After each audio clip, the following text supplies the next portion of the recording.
I'm not meant to win, am I? I'm just meant to just turn up with belt and hand it over. That's not happening. I belong to be named alongside Guy Russell, Santa Cruz and Valdez as a world champion, not Josh Warrington. Throwing shots here, Warrington, coming forward. If Frampton can land the shot, yeah, he pivots and then he jumps on him.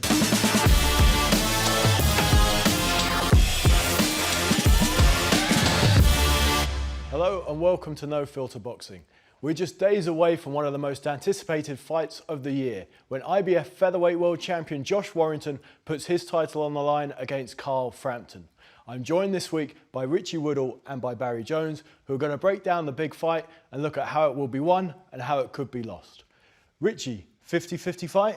Yeah, I think so. Certainly two boxers in their prime. Frampton in his prime and maybe Josh Warrington just coming into his prime, and Warrington give the performance of his career in his last contest, winning the title against Selby. So, and obviously Frampton's a former world champion, so I think it's going to be a cracking fight, yeah. So Richie says that Frampton is in his prime. There are some that say Frampton might have had better days and that Warrington's the man on the rise. Barry, what's your take on that? I think Warrington is on the rise. I think, regarding 50-50 fights, I don't think it is. But I didn't think the Lee Selby fight was either. And look how good Warrington did there. I think he is a man who keeps surprising people. So, you know, I think he's the man, the dark horse in this race, to be honest. And I think Frampton is maybe not at his peak, but I don't think he's at the slide just yet either. I think he has a few more years left. So Richie, you've looked at the Lee Selby fight. What did Warrington do well the night he won the title? He did many things well. I thought his left hook in particular in this contest was really good. Doubling it up there to body to head. Very tenacious style, coming forward, looking for the hooks. But his left hook in particular, I thought, on the inside, he was strong, Barry, wasn't he, here? He was strong, and what's a lot impressive, you said tenacity. He keeps coming forward, he lands with one shot, he wants to look for another shot automatically, doesn't give maybe the technically better fighter than Selby any space to do his work. I think that was impressive. The footwork was good, he's sliding out of distance, taking half a step back, but always coming back, and as Richie said, that left hook, which is going to be very important in this fight, was very good in the Selby fight. And here, just pause it. What impressed me about the performance as well, the tactics were very good. He starts off probably at long range, hands are nice and high, he's taking the shots, and then he sort of pounces on Selby and totally surprised him. So if we run it a little bit further, but look, he's boxing here with the hands nice and high. He's waiting. Selby comes forward, catches him with a couple of shots, but here and there he goes on the front foot. Now he really puts on the pressure, and he was really effective, Barry, wasn't he? Well, what he does really well is he keeps a high guard, throws his punches, and then checks himself all the time. And that's by checking himself, always make sure that after he's thrown the combination, like he is here, he's in a safe place, hands high, elbows tucked in tight, and then he goes again. So he's not, even though he looks like he's piling forward, it's not an abandoned work. He's not leaving gaps to get caught back. Will Frampton have the power to keep him at bay? I think Frampton's got the power to keep anyone at bay, but with this type of style coming forward, he's going to walk onto shots, but he's got a real good guard. And here, I think his strengths also, Warrington, in this contest, was his work rate. He just did not stop. He boxed like a man possessed. He knew he had to get to Selby, and he just totally goes on the front foot, time and again. And Selby, I think, at times, just could not cope with the pressure from Warrington. It was a great display. And there's some punches you see there, the left hook in particular, and that right hand over the top, which would be punches that would be very effective in the Frampton fight, you would feel. But for me, the most impressive part of this fight for Josh Warrington was the tactics, because you expect him just to pile forward, and he had to be the aggressor. But he wasn't just aggressive, he was taking half a step back, he was allowing Selby to come forward a little bit, and then, as Richie said, pouncing on him when he's seen the gaps. I mean, here again, he's got him on the ropes, he's pushing him back to the ropes, but he does it from the on-guard position. So as Barry says, he keeps checking himself, he throws 3 and 4 shots, and just keeps the attacks going, but he always then returns to that on-guard position. Good tactics, clever boxing, front foot pressure, and he just got the better of Selby. There's a few things you need when you're not a big puncher. I would know this more than anybody, but when you're not a big puncher, there's a few things you need to have, and that's be busy and good fundamentals. So that's high guard, straight punches, and I think Warrington has both those things. He's very tenacious, as Richie said, very busy fighter, but keeps safe at all times, does the fundamentals, the basics very well. Kiko Martinez is a handful, isn't he? And he was a handful for Warrington the night they met. Let's have a look at some of the things that he did that Warrington struggled with. OK, so against Kiko Martinez, occasionally he throws out a sloppy jab and gets caught with the right hand over the top. He's got to watch out for this. He can't afford to do this against Frampton. So if we pause it here, there's the jab. It's a slow jab. It misses the target. And Martinez he's throwing the right hand over the top. This is a dangerous shot. And we know that Frampton, Barry, that's one of his favourite punches. He likes to lead with the right hand, doesn't he, Carl Frampton? And you see here Keegan Martinez, and this is not just a one occasion. He's throwing that right hand because he knows that Warrington's done this a few times. He's throwing that jab. It don't matter how fast the jab comes out if it comes back slow, and if it comes back low.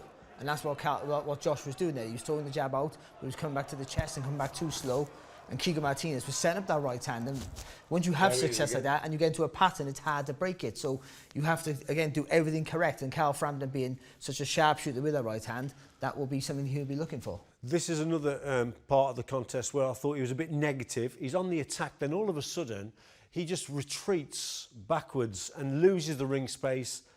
And you would probably question his power here, that Martinez is not respecting the power. He was just on the attack, and all of a sudden, he goes back. Watch this here now. He's on the attack here, good jab. If we just pause it, Martinez's feet are square. He should be now pushing him back to the ropes. This is a good attack. But amazingly, I don't know whether he got caught with a shot earlier on, he was hurt, I don't know. But watch this. This is very negative from Josh Warrington. Goes back, he goes right back, Barry, to the... No, he's in trouble. Yeah. And I think that's one of two things. A lack of confidence in your fitness, which is not with Josh Warrington, because you know how extremely fit he is. A lack of confidence in your power. What I also thought was he got caught to the body time and again here, and I thought he was probably hurt a couple of times to the body. But look at this for a shot. That's a cracking shot right underneath. And I think he hurt Warrington 2 or 3 times, and that may have affected him then on that back foot. He just keeps going backwards. But that's a great shot from Kiko Martinez, who wouldn't be deterred, who kept coming forward.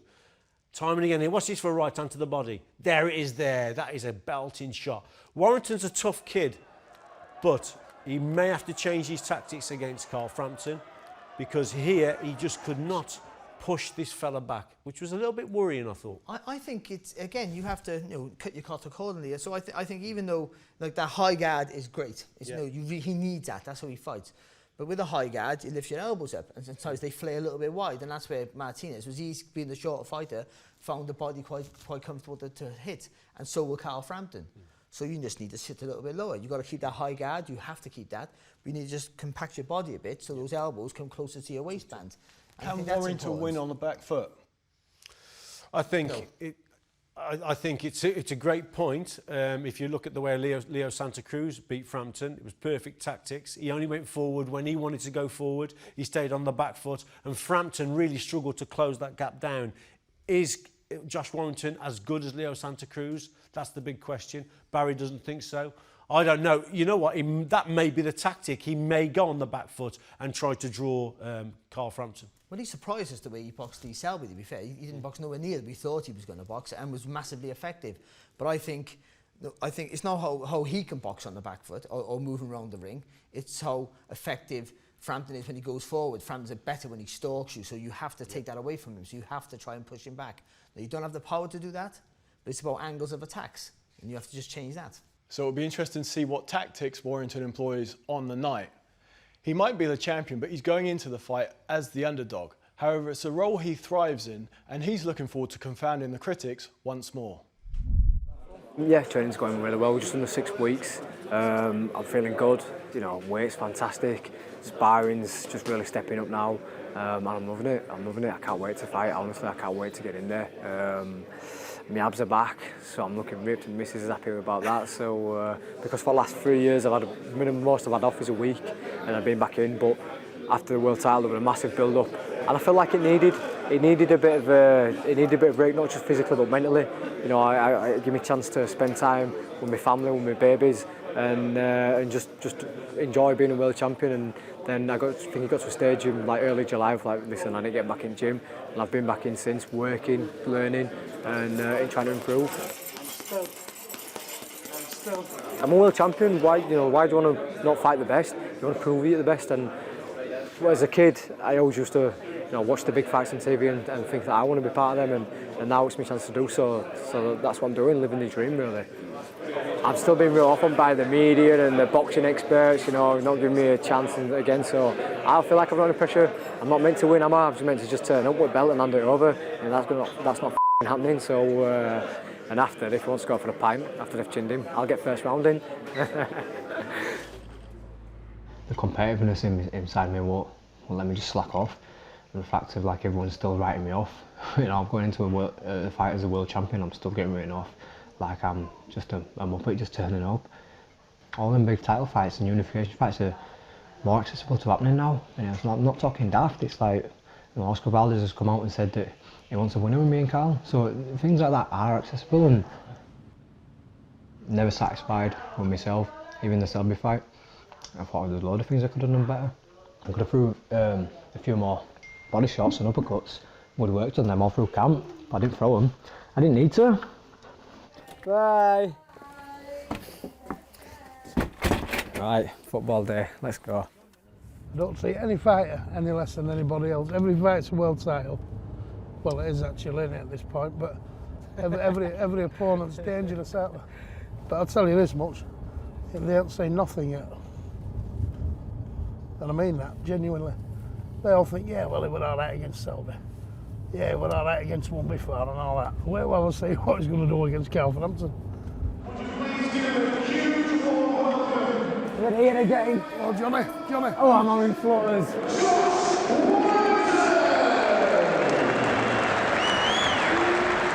Getting a bit of butterflies here, just looking over there. And, it was 6 months ago since we made a bit of history. But just under, 4 weeks today, defend the belt, Manchester Arena, Carl Frampton, and potential to be the fight of the year. Everyone knows that, I'm on my way up, I just won the world title and I want to stay here. Carl's a worldwide name in terms of boxing, so the fight is humongous, and not only that, the atmosphere, and we're fighting for the biggest prize of all, the world title. So I know it's close to Christmas, but if you can make it down and come support us, then we keep on making the memories, keep on making history. Ladies and gentlemen, let's hear it for the champion, Josh Warrington. I'm doing stuff that I've always said I wanted to do, put the city on the map in terms of boxing. But listen, I had folk coming up to me after the fight, 80-year-old fellas saying it was one of the best days of life watching me win that world title. Two big names back to back like Lee Selby and Carl Frampton. Start of 2018, nobody had ever thought I'd be fighting them two guys back to back. Beating Lee and then beating Carl. Beat the names at home, and then you really do announce yourself to the world. And then once you've cleared up at home, you go and fight the other champions. And I think both them names on my CV, I'll give them that pass to go, have the big unification fights and give them the right to do so. Same what Carl wants to do. He wants to go and have the big unification fights again with Santa Cruz and Oscar Valdez. That's where I want to go. So it's that what keeps me motivated and focused and feel like a challenger. I feel like I'm just in my prime years and I want to go on, like I say, and start the next chapter. When you're a young lad watching the fights on the TV, you dream of them big nights and think, oh, I wish that's where I want to be in my career, later down the line. They're always dreams, but I'm part of them now, so I don't have to get worked up or stressed about them. I'm just enjoying every minute of being part of these big nights, and yeah, it gets a bit monotonous doing like the interviews and whatnot, and sometimes you just want to be a boxer and train, but it's part and parcel and it don't last forever, and like I say, I'm enjoying it all. Yeah, since the fight has got closer and closer, I've seen a little change in him. Maybe the doubt is creeping him. Maybe he don't realise that he's a bigger task than he first thought. Beforehand, they've like, let's have it right, before May 19th, he thought he was going to be fighting Lee Selby after. Not me. Sat round table, eating my turkey, belt in the middle of the table, Christmas hats on, all celebrating, all smiles. It's happening. Definitely, and still. It's another big ask for Josh Warrington. Richie and Barry are now in the ring. They're going to demonstrate the tactics he'll need on December the 22nd. So if we're looking at Frampton and Warrington, I'm Carl Frampton, you're Josh Warrington, you're the champion. How do you retain your title? Well, for me, I think the jab, he needs a solid jab, that's the first and foremost. But not what he's done in the past when he's shown the Kiko Martinez fight where he stays there. Yeah. He needs to be jabbing and out. jab in and out. Because we know Carl Frampton's got that He's got a sharp fast- right hand. yeah, So if you counter. throw and stay, then that right hand's going to come over the top. So Yeah. you've got to go there. It's all about using that back leg to push in and push out. So do you think you should take a leaf out of Leo Santa Cruz's book, the way he beat Carl Frampton on the outside? No, I don't. I think a leaf out of Santa Cruz's book by using a solid jab, but he has to try and push him back. So I think that, but take a little step out and then come back in. So you go in with a solid jab, take a little half step out, let that right hand lead come, and then you come back in as Warrington does so effectively, either counter him with the left hook and then coming forward, or coming forward with a burst of punches, and then, all importantly, not getting carried away with your success. So you throw 3 or 4 shots, and then you either take a little half step out and come back in again, or you take a different angle of attack and come back again at him. How important will it be then for, say, Warrington to be boxing from the centre of the ring? What do you think? I think pushing him back? I think it's imperative that he stays. So He keeps that front foot in that little imaginary circle in the centre of the ring and works around it all the time. This way, hands high all the time. He doesn't really. Not really a fidgety style, but he needs to get a little bit more like this, because Frampton will be feinting him and taunting him and encouraging him to come forward. So he needs to be doing his own little thing like this, constant head movement all the time, but then jab and out, and then come in with the attacks. Will he also look, because we had a look at the left hook of his, it was very strong on the inside. Do you think that he should be bringing that later on in the contest then, after he's established that jab, that in and out, to come and then with that left hook on the inside? I think that left hook comes into play more when Carl Frampton's throwing. Throwing the right hand? When Frampton's throwing anything, actually, but I would, because you know he's a heavy-handed, and Warrington does keep his shape really well. So when he throws a punch, if it's a right hand, he blocks it and throws the left hook straight away. Or if he can push, if he comes on the outside, he can push it and left hook. And because he's a taller fighter with a longer reach, he can lean back with it a little bit. He got a little more space. It's not going to be because you're so tall, but he can lean back and do it that way. And then come back with the right hand. But I think that left hook just stops Frampton from throwing his favourite shots. When you're in with a guy who's maybe technically a little bit better than you or heavier-handed, you take away his strengths.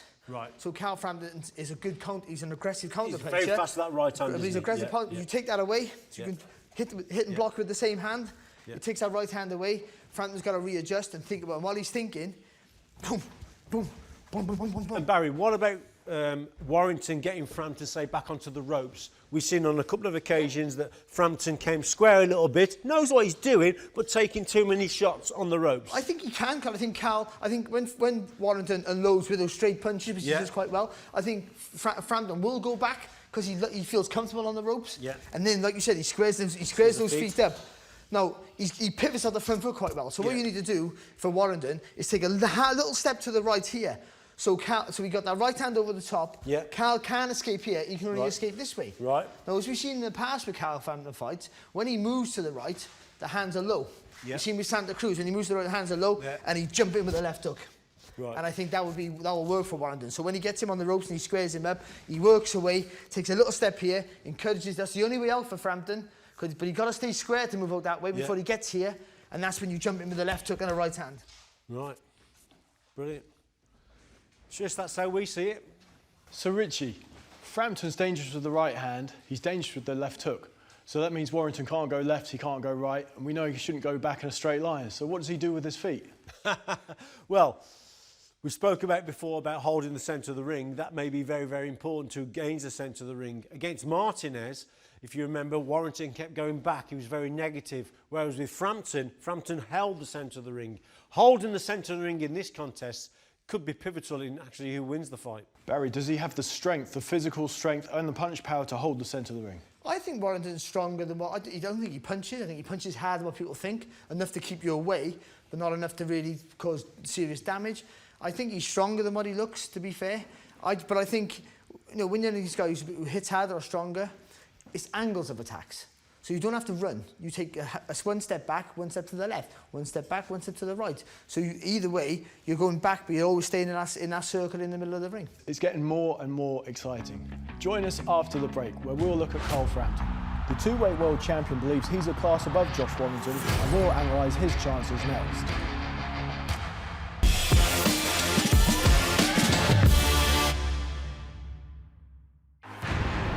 I'm under no illusions at all. This is going to be a seriously hard fight. What dreams and aspirations are going on in unifying the division? A year ago I was being written off. I'm in the prime of my life. when I'm landing shots, the crowd will be roaring. With Hammond's right now to win back a fourth world title. December 22nd is going to be a hell of a night. And it's hurt. Looking to put him away. Right here and now. And it's all over. Hello, welcome back to No Filter Boxing. Richie, you've been having a look at Carl and what he does well. He's actually beaten a guy twice who Josh Warrington struggled with in Kiko Martinez. Let's have a little look at some of Carl Frampton's strengths. Well, we spoke about this right-hand counter of his, and once he gets the timing right, he's very, very dangerous with this punch. So if we look at it here, we just stop it. There you go. I mean, he's literally pouring first with the jab. He's actually inviting the jab from his opponent. He triggers the jab, and then he makes him miss, and then he brings him on to a right hand. Very, very fast. There it is there. Just didn't quite connect, that one didn't. But he's excellent with the jab from the centre of the ring, pouring with the jab and then throwing that right hand. That right hand's his danger shot. Real good punch. Can you pour at someone who's swarming forwards? I think it's to do with the movement then. You can pour with him, but then you've got to move off to the side and actually hold the centre of the ring. And if I just stop it here, this is what I thought, Barry, how he handled Martinez very well. Not like Josh Warrington. Josh Warrington, we showed, kept going backwards occasionally. Here, Carl Frampton would not go back. He wouldn't concede this from the centre of the ring. He moves around his opponent, and his ring craft was much better. It is, but what he does, he steals, it's a front foot with Carl Frampton, so even when he does throw that right hand, it looks like he's just pouring with the jab, inviting you on. But what he's doing is, while he's doing this with the left hand, his left foot is just nicking a bit of your space. Yeah, and then he's on you, then he got space to throw that right hand. So he sort of disguises, he hides his footwork by pouring that left hand to your face. And I think with a stronger guy, you just throw a stronger left hand. Now this here, against Nonito Donaire, he was just centre of the ring, gets out of position a little bit here, and Nonito Donaire on the front foot pushes him back. So what does Carl do? Carl, I think he's got like an inbuilt radar. He knows he's got to get back to the centre of the ring here. This is a good little move. He's looked like he's going back onto the ropes, but he actually sidesteps and actually then just naturally comes round and tries to get back to the centre of the ring. Look at it here. Clever, clever boxing. He knows that's his best position, you see.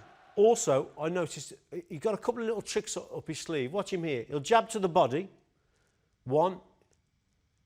Jab to the body. 2. And then right hand over the top. It's coming. There it is there.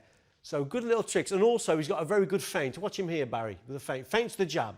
There's the jab and then sends the right hand in. And it's subtle as well, isn't it? So that feint, how does that work against someone who is coming forward and applying pressure? Because if Warrington's not taking the bait for a punch, is he going to take bait for a feint? Well, he will. I think that it's enough just to stop him, only for a millisecond. You stop, if you can just stop him in the track for the big, it'd have to be more an obvious feint, I think, for someone like Warrington.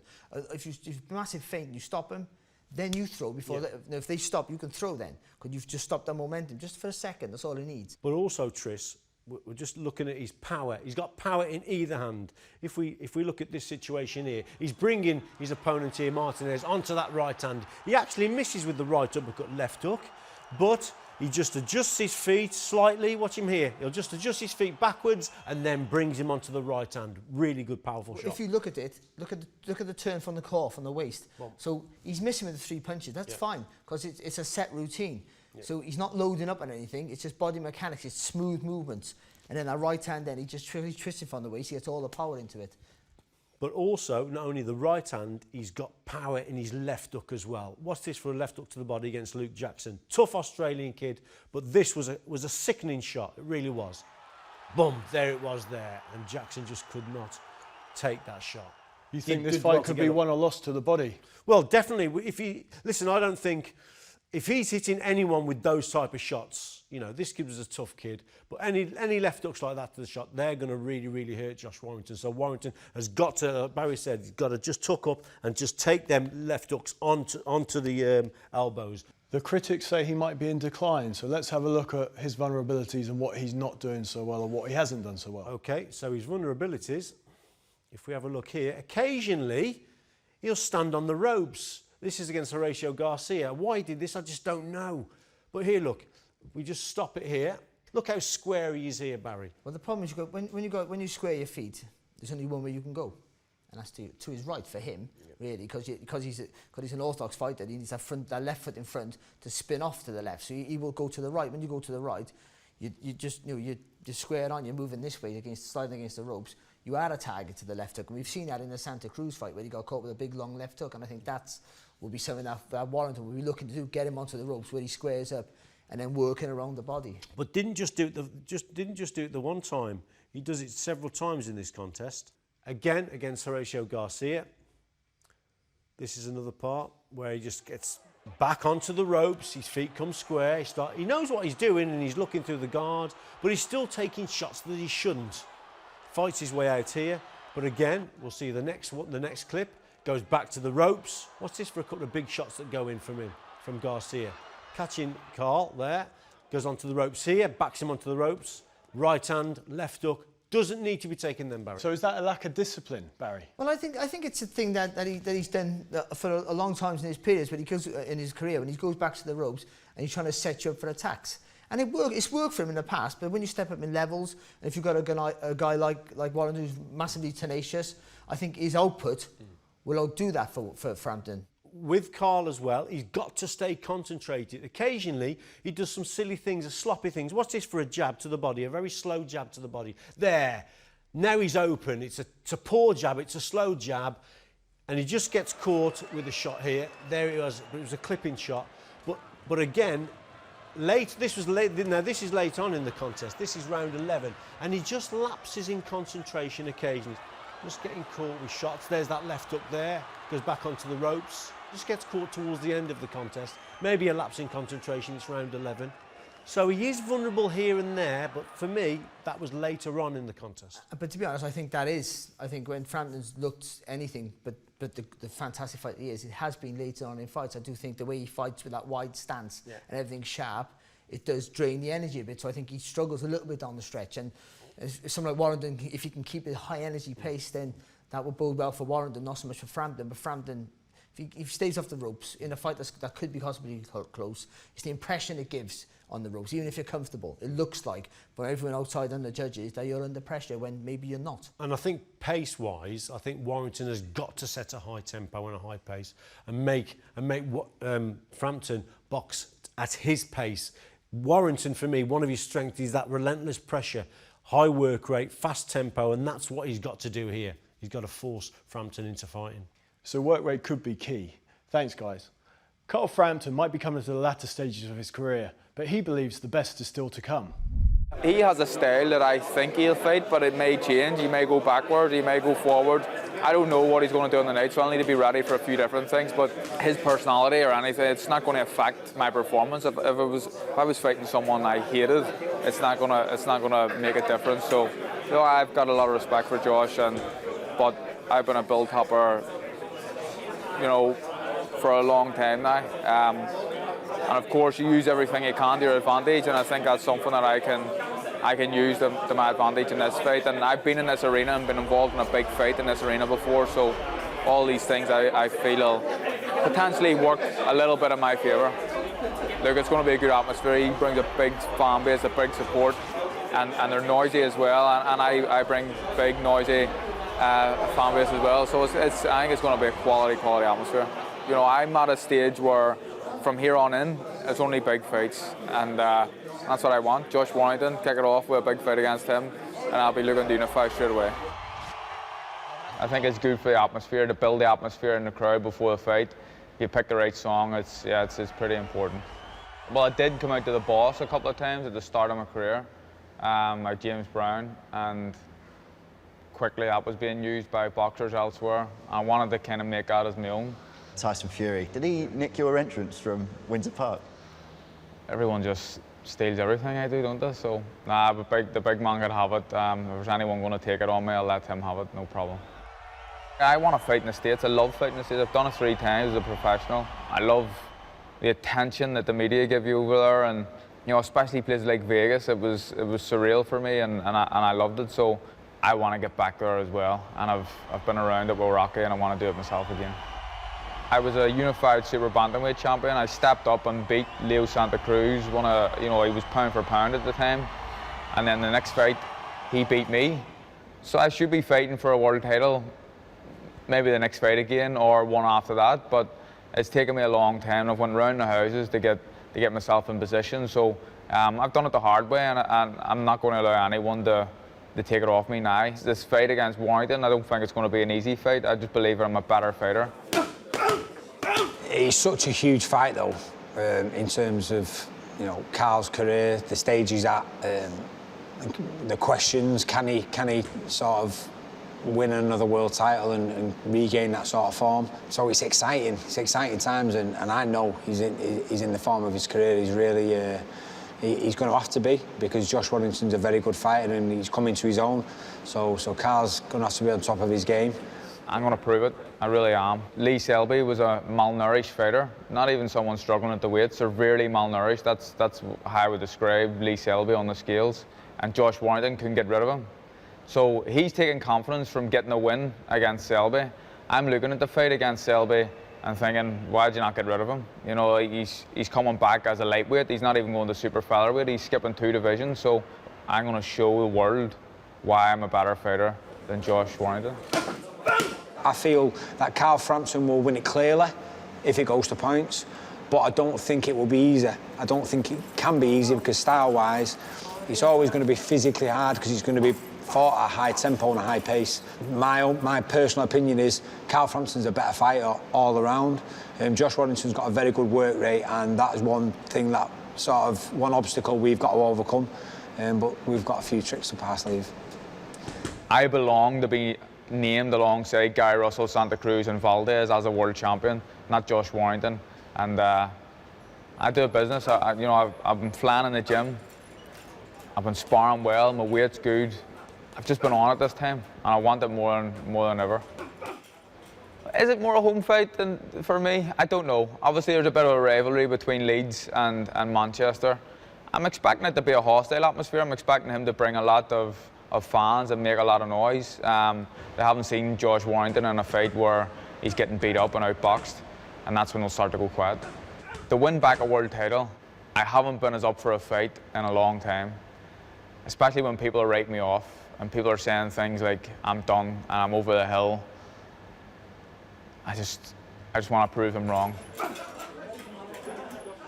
I've got a couple of kids. I've got a wife who I'm away from all the time. I'm missing her birthday. It was my daughter's birthday yesterday. So I don't want to go home on Christmas and put a dampener on the whole Christmas. You know, I want everyone to be happy. I want us to be sitting, as you said, around a tree. I want us to be eating our turkey and being happy. No matter what happens, we will be happy, because there's more important things. But it's going to be so much better when I come back home with a world title. So Frampton's always going to be a fighter to be fearful of. Richie and Barry are back in the ring. They're going to show you how he's going to approach this one. Let's look at Warrington pushing Frampton back. I watched the Leo Santa Cruz fight again. Leo Santa Cruz on the outside, worked well with his jab, adjusted his feet and kept the gap, and Carl Frampton struggled to close that gap down. If Josh Warrington were to do that, how's Carl Frampton going to win? And you're Carl Frampton. Well, for me, first of all, to start the fight off, he needs for Warrington to feel his power early. Right. So when they come out from the offset, that first round, Warrington throws a jab, bam, you got to come in with it. Yeah. So do you think then the feint to maybe trigger that jab? The feint's important throughout, because again, that feint, even though he's trying to draw your lead, and he does this, and he sort of half throws the jab without throwing it. He pauses with it and does this. Always kind of encourage you to throw, especially that right hand. He wants you to throw the right hand, so we can do that long left hook as well. Right. Does Carl Frampton. But more importantly, he's hiding what his front foot's doing. He's doing this, but his front foot's going like this. And he stays nice and low, and he sits on that back leg, so you don't think he's close. So he's getting into range. Yeah, well, he starts off here, and you're safe. Yeah. But as he's doing this, that front foot's nicking the space, and before you know it, he's up on you. Yeah. He's this close. Now, we know he's got power in the right hand, and we know he's got power in the left hook against Luke Jackson, caught him with a super shot. And we also know that Josh Warrington struggled a little bit with body shots against Kiko Martinez. Do you think Frampton then will target the body? He will, especially being a shorter fighter, and especially because Warrington is pretty much more more or less a straight arm punch fight. So if I'm doing if I'm Josh Warrington, so the lower fighter will be happy to roll underneath and boom, roll underneath. But remember, Warrington has Frampton has fast feet, so he'll skip around the target, and that's important for him. Move around the target, as we've seen with the Luke Jackson body shot. It was in here, so they were here, but he's just so he's whipped across the body. But the feet, the adjustments with the feet. So he starts off here, but actually when he throws a shot, he's more here. Right. So he's almost on the outside of you all the time. So he's making you. So you have to square, and that's when he hurts you. If you don't square, he can hit you with a body shot there. Okay, Barry. What about how does Carl Frampton handle that front foot pressure of Warrington? Because we know that's one of his strengths. The relentless coming forward with the shots. How's Carl Frampton going to combat that? Again, it's all the pivot on the front foot for Carl Frampton. That's important. The one thing he can do is skip around to his right, like he does when he squares his feet and do this. That's right, he's going to walk onto that, We've seen that with the Santa Cruz fight. So it's all his work. If he's throwing shots here, Warrington, coming forward. If Frampton can land the shot, he pivots, and then he jumps on him. Because then when he pivots, he's there, Warrington's got to turn. That half a second takes him to turn. He has a punch right down the gap there, then Frampton, and because he's the heavier-handed, and he can hit you when you can't see it. That's when. And do you think Frampton again? It's centre of the ring. He does it all from the centre. All from the centre of the ring, and he'll push you back and nick your space. And if you do see the foot, you'll start to move back because that foot then you'll and then once he gets you here, he squares you up. Then he works away. But the most importantly then for Carl Frampton is not to stand here because Warrington. Again, as we've seen in the past, he'll check himself, make sure he's safe, and then he'll fire back with a load of punches to get out of the way. And that's what he needs to do. So for Frampton, you got to work here and you got to spin around the target all the time. Tris, can he, if he needs to, outwork Josh Warrington? I probably not, but I do think that combination punches in threes are a strength for Frampton. I think that's where he hides the power. As we've seen in fights, he's fluent with his work. We've seen with the Martinez knockdown. Boom, boom, he missed with two. Boom, boom, wham, over the top.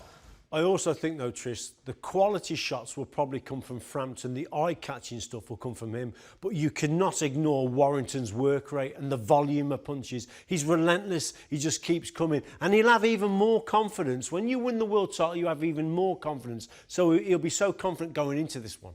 Is there a chance with this blend of styles that tactics go out the window and they just settle and go toe-to-toe?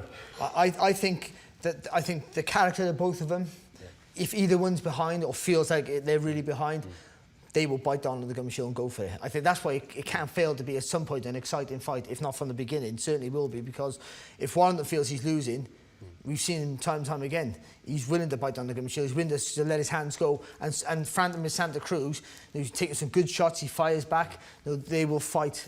It's fantastically poised. We'll get Richie and Barry's final predictions next and hear more from the two fighters as they came face to face. The respect has been mutual, but both believe they'll be victorious on the 22nd. See you shortly.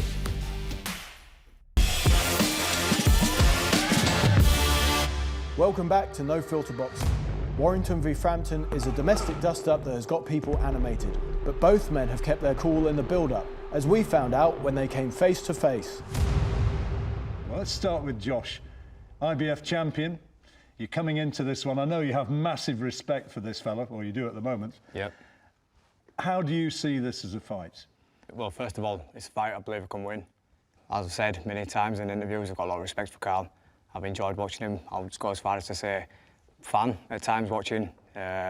Always exciting style, but this is boxing and it's a business as well.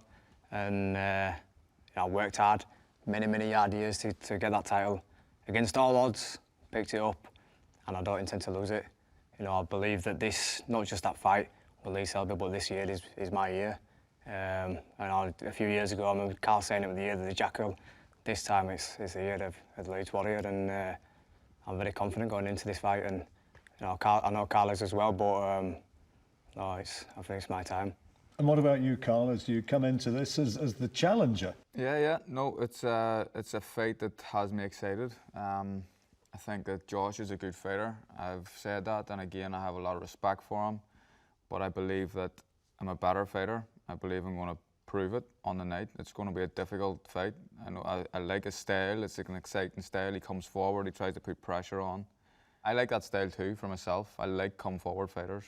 And I feel like I always perform well against guys who come forward and throw a lot. So it's exciting, but I believe I win the fight. Where do you think you're superior to Josh? Because I've heard you interviewed and saying it's a question of levels and I'm at a different level.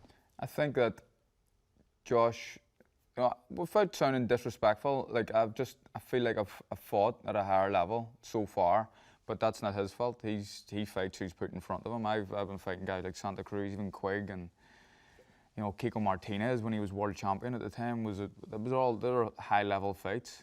I just believe that in most, probably all, I have a little bit more than Josh. I'm talking about punching power.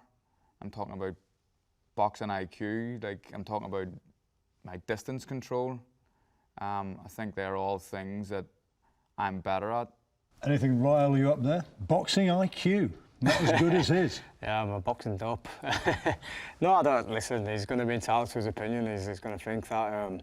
I've been doubted from day one. I've been doubted from English level all the way through to world level. Not many people thought I was going to win a British title. So, for Carl to say that he don't think this, listen, Lee Selby thought a lot worse. He thought that he could write all my boxing credentials on the back of a postage stamp, as it were. So, Carl's given me a bit of credit there, so I'll take that. But, I mean, in terms of punch power, that's one thing what gets looked at, because I've only had 6 KOs. I think a lot of people are very surprised when they get in there, and I've grown into weight like perfectly, and now it's about timing, and my time will prevail on the night. That's why it's going to be a good fight, because he thinks it's his time. I think it's my comeback trail to become a world champion again. I think that's why it has all the ingredients for a good fight. How much has having this belt changed your life, Josh? I mean, I'm still shop at Asda and that. I don't got I'm not down Weight Watchers or Marks and Spencers. I'm still same old me. But I've worked hard to get that, and I'm prepared to go on and fight the very best. That's why I want to fight Carl, and I believe after that, I want to go on and unify the division, just like Carl did. And the way that you're a true champion is just testing yourself against the best. And how much would it mean to you to have that belt again and to be able to walk around and say, yeah, I'm world champion? Yeah, it would mean the world to me, really, because I have been written off, and people have think, you lose to a quality fighter like Santa Cruz and suddenly you're done. So for me to come back and prove people who have doubted me wrong and become a world champion again, that's going to be a very, very special moment in my career. So, crystal ball time. We're a few weeks away now, but look into the guy's eyes and tell him what you think is going to be the pattern of the fight come December the 22nd. How do you think that fight is going to unfold? Well, I don't want to give away a full game plan and whatnot, but it goes without saying. Go in the ring, have a good setup, punch his head in, win the fight, champion for Christmas, have a pint after, simple as that. Carl? I believe that I'm a better fighter. I believe that I'm going to show it on the night. I don't think you've fought anyone like me before, and I win the fight. I don't predict ever really how I'm going to win the fight, but the most important thing is to win the fight, and I'll do whatever it takes to have my hand raised at the end. So both guys are respectful ahead of December 22nd. Richie, how much pressure is there on these domestic dust-ups? I think there can be a lot of pressure, to be quite honest. I remember being involved in one with Joe Calzaghe. We were very respectful to each other. But, we gave a good fight. And I think some of the all-British world title fights have been some of the most exciting world title fights, to be quite honest. Eubank and Ben certainly springs to mind. They were fantastic fights, weren't they? So, but they had a grudge. Barry, do you need a grudge to sell an action fight?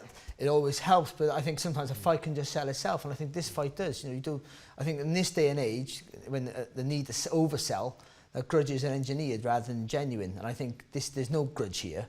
But the fight's a fascinating fight because you've got 2 guys here who will leave it all in the ring. I think that's very important to remember that. These 2 guys who are not going to look to skate away if they got a big lead. They'll commit themselves in every round, and that's what makes it quite an intriguing contest. Richie, people want an explosion. Is that what we're going to get?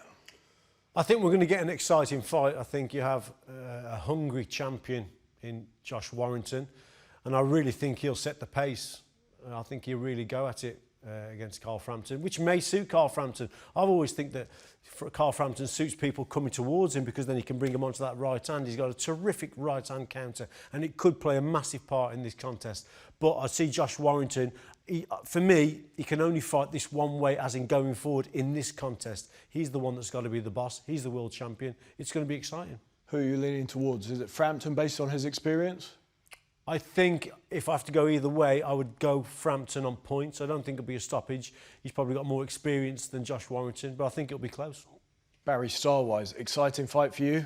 Yeah, I think it is, and I think it all boils down to who can take the centre of the ring and dictate from there. And I just feel with that experience, that championship experience at the highest level, you have to edge towards Frampton. I really do. But then, you know, Warrington was an underdog against Lee Selby. Yep. He's an underdog again for this fight. He just keeps proving people wrong. Do either of you see anything other than an action fight? No, I don't think it's going to be boring. I think it's going to be exciting. And like I say, for me, I think it's going to be Warrington that's going to be doing the pressing. He wants to show that he's the boss. It will be fire with fire. It will be, and I think it'll be power versus work rate. I think that's what it'll be at the end of the day. The tenacity of Warrington versus the strength and power of Frampton. So hopefully a night of high drama ahead. Gents, thank you very much for your time. That's all we have time for this week, but make sure you join us on December the 22nd on BT Sport Box Office for Warrington versus Frampton. It's champion versus former champion. It's Leeds versus Belfast. We guarantee fireworks. Do not miss this one.